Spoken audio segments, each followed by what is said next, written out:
భగవద్గీత 9వ అధ్యాయము రాజ విద్యా యోగము.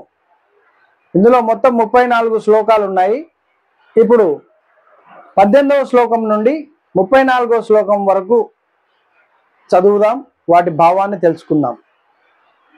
గతి భర్త ప్రభు సాక్షి నివాస శరణం సుకృత్ ప్రభవ ప్రళయ స్థానం నిదానం బీజం అవ్యయం తపామ్యహమహం వర్షం నిగృహామి ఉత్సుగృజామి చ అమృతం చైవ మృత్యుశ్చ సదస్సచ్చాహమార్జున త్రైవిద్యామాం సోమపః పూతపాప యజ్ఞై ఇక్ష్వా స్వర్గితం ప్రార్థయంతే యజ్ఞైః ఇష్ట్వా స్వర్గంతి ప్రార్థయంతే తే పుణ్యమాసాధ్య సురేంద్రలోకం అశ్నంతి దివ్యాన్ దివి దేవభోగాన్ తే తం భుక్త్వా స్వర్గలోకం విశాలం క్షీణే పుణ్యే మార్త్యలోకం విశంతి ఏవం త్రైధర్మామనుప్రవన్నా గతాగతం కామ కామలాభంతే అనన్యాశ్చింతయంతో మాం ఏ జనా పర్యుపాసతే తేషాం నిత్యాభియుక్తానాం యోగక్షేమం మహామ్యహం ఏప్యన్య దేవతా భక్తా యజంతే శ్రద్ధయాన్వితాః తేపి మామేవ కౌంతేయ యజంత్యా విధి పూర్వకం అహం హి సర్వయజ్ఞానాం భోక్తా చ ప్రభురేవ చ నతు మామభిజానంతి తత్వేనాతశ్చ వంతి తే యాంతి దేవవ్రతా దేవాన్ పితॄన్ యాంతి పితృవ్రతాః భూతాని యాంతి భూతేజ్యా యాంతి మధ్యాజినోపి మాం పత్రం పుష్పం ఫలం తోయం ఏ మే భక్త్యా ప్రయశ్చతి తదహం భక్త్యుపహృతం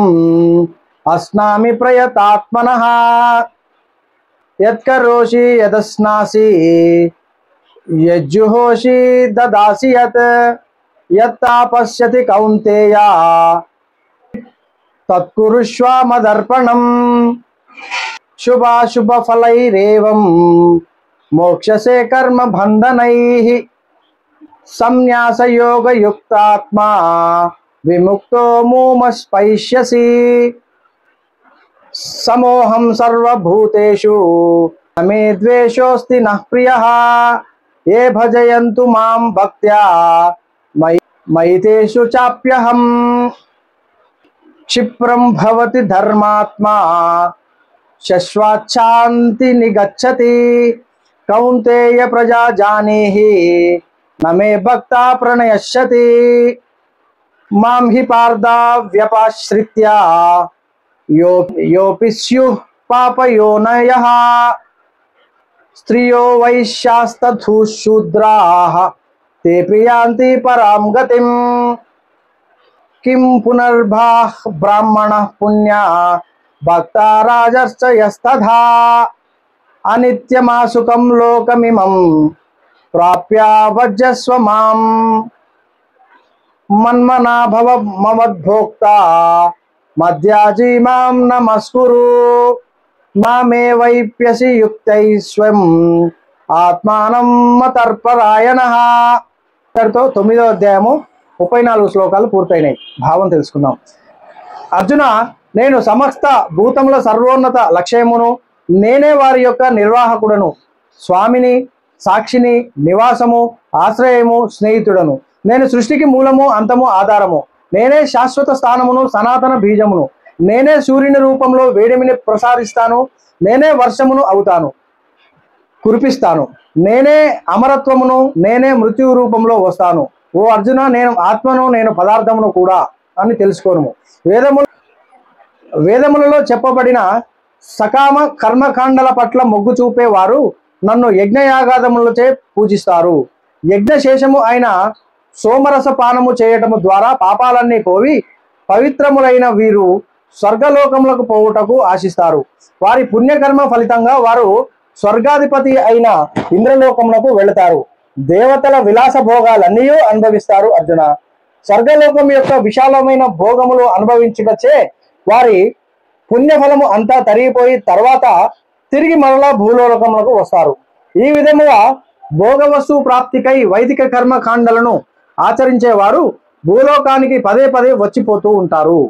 ఎల్లప్పుడూ నన్నే స్మరిస్తూ నా యందు అనన్య భక్తి నిమగ్నమై ఉంటారో అలా నాయందే సతతము మనసు నిలిపి వారిని లేదేదో అది సమకూర్చి పెడతాను, వారికి ఉన్నదానిని సంరక్షిస్తాను అర్జున.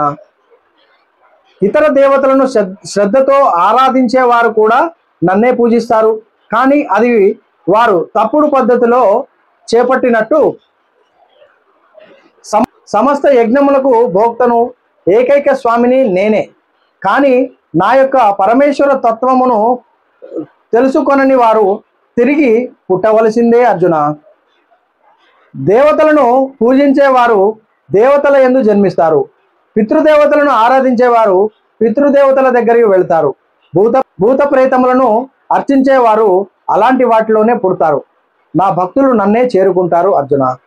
నా ఎవరైనా భక్తితో ఒక ఆకును, ఒక పువ్వును, ఒక పండును గాని లేదా నీరైనా గాని సమర్పిస్తే ఆ స్వచ్ఛమైన మనసు గల నా భక్తిచే ప్రేమతో ఇవ్వబడిన దానిని నేను సంతోషంగా ఆరగిస్తాను కృష్ణ అర్జున అని కృష్ణుడు అర్జునునికి తెలిపాడు. నీవు ఏ పని చేసినా, నీవు ఏది తిన్నా, నీవు ఏ యజ్ఞములో అగ్నికి ఏది సమర్పించినా, నీవు ఏది బహుమతిగా దానం ఇచ్చినా, ఏ నిష్టలను అనుసరించినా ఓ అర్జున వాటిని నాకు సమర్పించినట్టుగా చేయుము. అన్ని పనులను నాకే అర్పితం చేయడం ద్వారా నీవు శుభ అశుభ ఫలితముల బంధనముల నుండి విముక్తి చేయబడతావు. సన్యాసము ద్వారా నీ మనస్సు నాయందే లగ్నమై నీవు విముక్తి చేయబడతావు, నన్నే చేరుకుంటావు అర్జున. నేను సర్వ ప్రాణుల యందు సమత్వ బుద్ధితో ఉంటాను. నేను ఎవరి పట్ల పక్షపాతంతో కానీ లేదా విరోధ భావంతో కానీ ఉండను. కానీ ప్రేమతో నన్ను ఆరాధించే భక్తులు నాయందే నివసిస్తారు, నేను వారి యందు నివసిస్తాను అర్జున. త్వరితగతిన వారు ధర్మాత్ములుగా అవుతారు, శాశ్వతమై శాంతిని పొందుతారు. ఓ అర్జున, నా భక్తుడు ఎన్నటికీ నష్టమునకు గురికాడు అని ధైర్యముగా ప్రకటిస్తున్నాను అని తెలిపాడు. వారి జన్మ, జాతి, కులము ఏదైనా లింగభేదము లేకుండా సమాజము అసహించుకునే వారైనా నన్ను శరణుజొచ్చిన వారంతా తమ పరమ పదమును పొందుతారు. ఇక పుణ్యాత్ములైన రాజులు, మనుషుల గురించి ఏమి చెప్పాలి? కాబట్టి తాత్కాలికమైన సుఖం లేని ఈ ప్రపంచంలోకి వచ్చాక ఇక నా యందు భక్తితో నిమగ్నమవు అర్జున అని కృష్ణుడు తెలిపాడు. ఎల్లప్పుడూ నన్నే స్మరించుము, నా పట్ల భక్తితో ఉండుము, నన్ను ఆరాధించుము, నాకు ప్రణామములు అర్పించుము. నీ మనస్సు, శరీరము నాకు సమర్పించుటచే నీవు నా వద్ద నిస్సందేహముగా వచ్చెదవు అని కృష్ణుడు ఈ 9వ అధ్యాయంలో అర్జునునికి బోధించారు.